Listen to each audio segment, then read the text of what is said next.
The Mexican governor says that Tesla should begin its factory construction in Q1 of 2024. There's this new article that basically says that he has not been a reliable source of news about this project, so I would be a bit skeptical, but hopefully it is the case. The construction starts in Q1. Did Gary Black just call Elon Musk foolish? I don't think so, but you could possibly make that argument.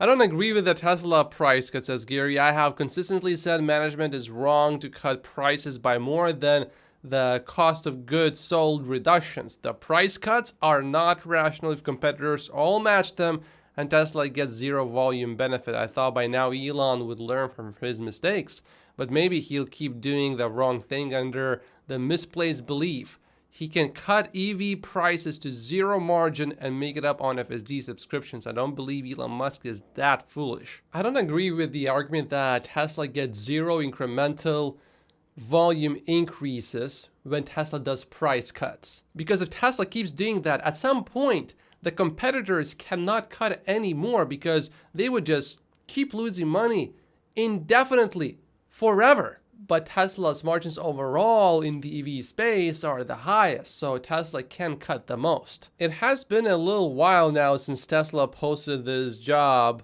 opening for a campaign manager, so we might see a bigger ad campaign from Tesla sometime soon. And if it's really successful, then we might see price increases. Price cuts were bullish when they cut in January 2023 because we all thought, me included, says James, that volume would grow enough to prevent further cuts while margin would stabilize as costs dropped.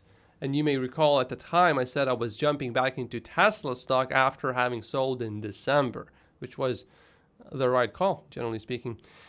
It stopped being bullish when we saw a second round of cuts in April. I also started criticizing the pricing strategy at the time because I saw what was coming.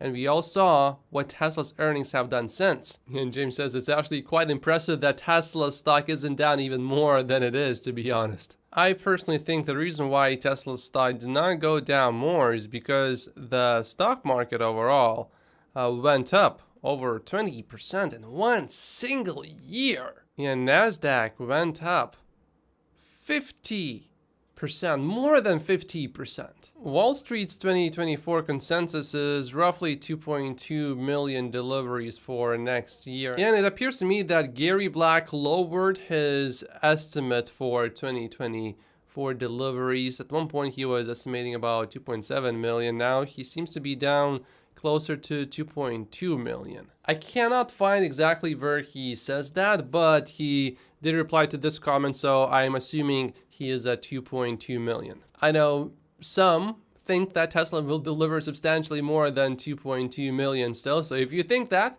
there's definitely a lot of upside here, but I'm not so sure if, this year is going to be slow, I think, relatively slow for Tesla's deliveries, but the deliveries will accelerate again when the next generation vehicle comes out. Just a friendly reminder to everyone that Tesla does not go up regularly and consistently year over year. Generally speaking, it goes up in big spurts and then it stays flat. And of course, I am buying regularly during this period. James has changed his opinion on this matter. My thesis on long-term EV market is changing. I used to think EVs would bankrupt legacy automakers and that there would be considerable consolidation in the market. I no longer expect this to happen. The reason for this change: governments have pivoted to align EV incentives with plug-in hybrids.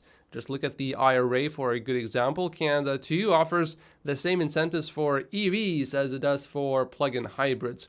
Plug-in hybrids are the legacy lifeline, and legacy auto brands are very good at advertising and education, something Tesla refuses to do. Well, that might change, perhaps.